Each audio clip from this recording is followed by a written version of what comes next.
आसिफ अली जरदारी मिन्नतों तरलों पर आ गए। आसिफ अली जरदारी फिर से पंजाब असम्बली बचाने के लिए मुतहर्रिक हो चुके हैं। इजाज शुजा सीनियर सहाफ़ी ने एक स्टोरी ब्रेक की है कि इमरान खान की असम्बली तहलील करने के ऐलान से 1 घंटा पहले आसिफ अली जरदारी ने परवेज़ इलाही से मुलाकात के लिए मिन्नतें की, बार बार राब्ते किए, लेकिन परवेज़ इलाही ने मिलने से इनकार कर दिया। और मीडिया पर जो तासुर देने की नून लीग की जानिब से कोशिश की जा रही थी कि परवेज़ इलाही असम्बली तहलील नहीं करेंगे और वो हमारे साथ मिलकर पंजाब हुकूमत बनाएंगे, तो नून लीग के तमाम दावे धरे के धरे रह गए और परवेज़ इलाही ने असम्बली तहलील करने का फैसला करते हुए इमरान खान को इसका इख्तियार दे दिया।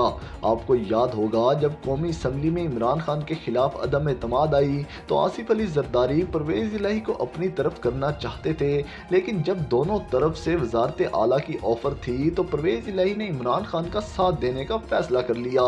लेकिन फिर PTI के 25 अरकान सूबाई असम्बली से मुनहरिफ हो गए और परवेज़ इलाही के वजारत आला खतरे में पड़ गई। तब परवेज़ इलाही ने आसिफ अली जरदारी से राब्ता किया और मदद मांगी, लेकिन आसिफ अली जरदारी मुस्कुराते रहे और कोई जवाब न दिया और हमजा शहबाज वजीर आला पंजाब बन गए। लेकिन सुप्रीम कोर्ट के फैसले के बाद परवेज़ इलाही दोबारा वजीर आला बन गए।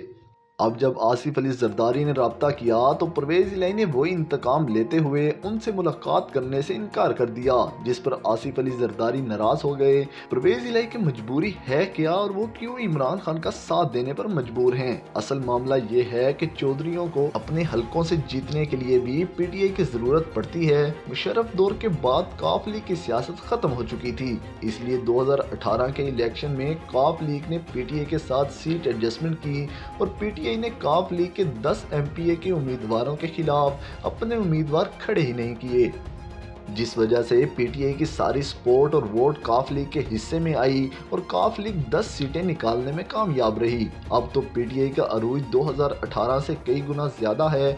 अब अगर काफ लीग धोखा देगी तो काफ लीग 2023 के इलेक्शन में एक सीट जीतने के काबिल भी नहीं रहेगी। इसलिए परवेज़ इलाही साहब ने इमरान खान से इस बार सूबाई असम्बली की 20 नशिस्तों पर सीट एडजस्टमेंट का मुतालबा किया है, ताकि काफ लीग को अवाम में फिर से मुल्क की सतह पर मकबूल किया जाए।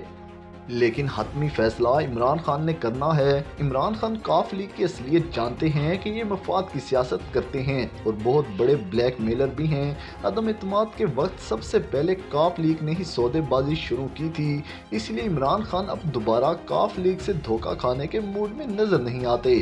और अब तो इमरान खान इस पोजीशन में हैं कि इन्हें किसी के इत्तेहाद की ज़रूरत ही नहीं।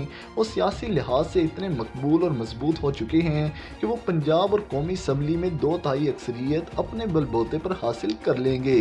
और इमरान खान के लिए बेहतर भी यही है कि अब वो किसी इत्तेहादी का इंतखाब न करें और अपनी ताकत से हुकूमत में आएँ, ताकि वो एक मजबूत वज़ीर आज़म बन सकें।